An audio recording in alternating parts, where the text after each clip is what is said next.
On this day in 1939, it was a day that's had an effect on all of us ever since.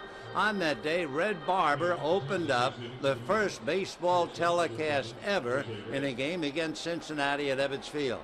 He opened up by saying, "This is Red Barber speaking. Let me say hello to you all." And from that, we've come to this. Let's go back to this one.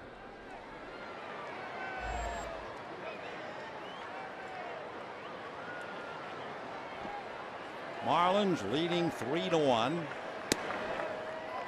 That first game that was televised was between the Dodgers and the Cincinnati Reds. Leave it to the Dodgers. They lost on that first telecast.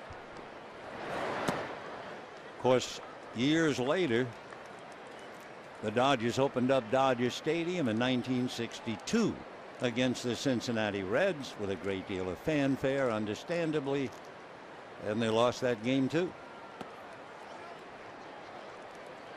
The game that was televised in Ebbets Field was the first game of a doubleheader, and the Dodgers won the second game 6-1 to get a split. How many cameras do we have doing this game? We have 13 cameras doing this game to watch Reyes get a walk.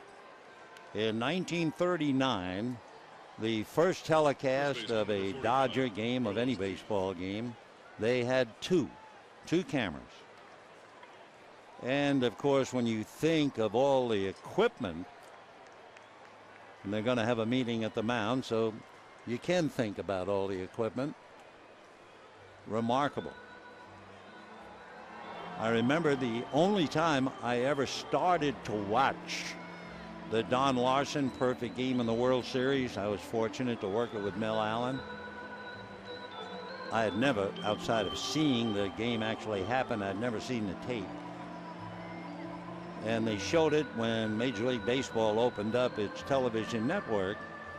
I was sitting home on a Sunday watching football, and I figured I'd tune in when I thought that I was on, you know, a little egotistical, to see what I was doing back in 1956. I swear I turned it on, I watched one hitter, and went back to football. It was so dull.